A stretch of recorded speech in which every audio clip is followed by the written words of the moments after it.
Welcome to this explainer. Today we're diving straight into a really profound contrast. We're going to examine the universal legal promises made to women all across the globe, and we're going to put them right up against the hard, data-driven reality of the modern world. It's essentially a journey from the ideals we put down on paper to the actual everyday lived experiences of billions of people. So let's start by defining our core framework here, CEDAW. That stands for the Convention on the Elimination of All Forms of Discrimination Against Women. Think of it as the ultimate global charter. Its entire purpose is to outline and fiercely protect women's universal rights. It basically acts as the baseline for exactly how nations should be treating half of their populations. Brought into force way back in September of 1981, this charter has achieved some absolutely incredible global reach. 189. That is the number of countries that have actually signed and ratified this agreement. That's a near universal commitment. I mean, on paper, almost the entire globe has agreed to these foundational principles. Section 1. Rights in Work and Family. Now, you might be wondering what this actually looks like in practice. Well, according to Articles 11, 12, and 13, this charter literally mandates the complete elimination of discrimination in the workspace. It explicitly states that work is an inalienable human right. We're talking guaranteed equal opportunities, absolute freedom of career choice, and equal salary.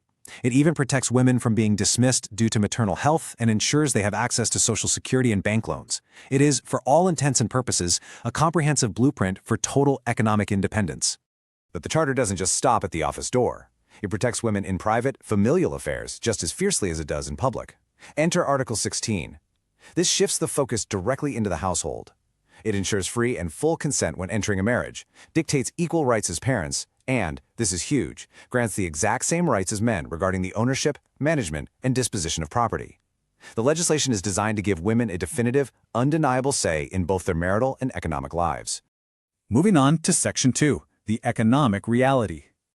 Okay, so here is where we hit a really tough pivot. Despite CEDAW explicitly guaranteeing Social Security and benefits, data from UN Women paints a starkly different picture. Get this, an estimated 73.5% of working women globally have absolutely no access to Social Security. None. That means nearly 3/4 of the global female workforce operates completely without a safety net, leaving them utterly vulnerable to economic shocks, illness, or just getting older. And unfortunately, this disparity is deeply entrenched in everyday survival. Right now, 1 in 10 women globally, exactly 10.3%, are currently living in extreme poverty. When we look back at that promise of work being an inalienable right, well, this number serves as a pretty sobering reality check. Because while the Charter promises freedom of career choice and equal salary, the structural reality on the ground actively prevents it.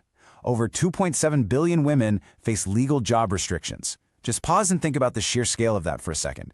2.7 billion people who legally cannot hold the same jobs as men. On top of that, 69 economies actually constrain a woman's decision to work at all, 43 completely lack workplace sexual harassment laws, and a 20% gender wage gap remains firmly entrenched globally. The systemic hurdles here are just immense. Which brings us to Section 3, the global marriage crisis. Now, we actually do have a bit of positive momentum to celebrate here. UNICEF reports a measurable decrease in the rate of child marriage. The proportion of young women who are married as children has dropped from 25% a decade ago down to 21% today. Because of that drop, an estimated 25 million early marriages were successfully prevented over the last 10 years. So progress is absolutely happening. Yet the total aggregate number is still, well, it's staggering. 650 million women alive today were married before their 18th birthday. The highest concentrations of these child brides remain in South Asia and sub-Saharan Africa.